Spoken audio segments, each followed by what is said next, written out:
తాజాగా జరిగిన ఎన్నికల్లో తిరిగి అధికారంలోకి వచ్చిన టీఆర్ఎస్ తెలంగాణ మంత్రివర్గ కూర్పుపై దృష్టి పెట్టింది. కేబినెట్ లో ఎంతమంది పాత మంత్రులకు చోటు దక్కనుంది? మంత్రివర్గంలో స్థానం కల్పించినా పాత శాఖల మార్పులు తప్పదా? గత పనితీరు ఆధారంగానే కొత్త మంత్రివర్గంలో కొంతమందికి కీలక శాఖలు దక్కనున్నాయా అనే దాని సస్పెన్షన్ కొనసాగుతోంది. ఇరిగేషన్ శాఖ మంత్రిగా అహర్నిశలు కృషి చేసి ప్రాజెక్టుల నిర్మాణంలో హరీష్ రావు కీలకంగా పనిచేశారు. టీఆర్ఎస్ రెండోసారి అధికారంలోకి రావడానికి ఇది కూడా ప్రధాన కారణం.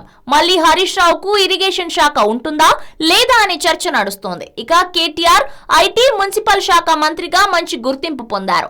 ఇప్పుడు పార్టీకి సంబంధించి వర్కింగ్ ప్రెసిడెంట్ పదవి దక్కడంతో ఈసారి కేటీఆర్ కు ఏ శాఖలు ఉండబోతున్నాయనేది ఆసక్తికరంగా మారింది. మరో కీలకమైనది ఆర్థిక శాఖ. గత 4 ఏళ్లు ఈటెల రాజేందర్ పెర్ఫార్మెన్స్ బాగానే ఉన్నా ఈసారి మళ్లీ ఆర్థిక శాఖ ఆయనకు దక్కుతుందా అనేది సందేహమే.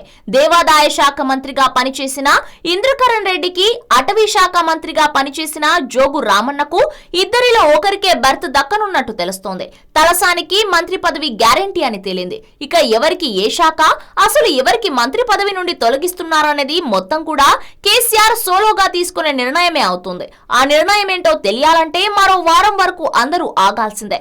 ఈ వారం ఒక్కొక్క ఎమ్మెల్యేకి క్షణం ఒక యుగంలా గడవడం ఖాయంగా కనిపిస్తోంది. హలో, మిమ్మల్నే. యోయో టీవీ యాప్ డౌన్లోడ్ చేసుకున్నారా? ఇంకా లేదా? మీ యాప్ స్టోర్ కి వెళ్ళి వెంటనే డౌన్లోడ్ చేసుకోండి.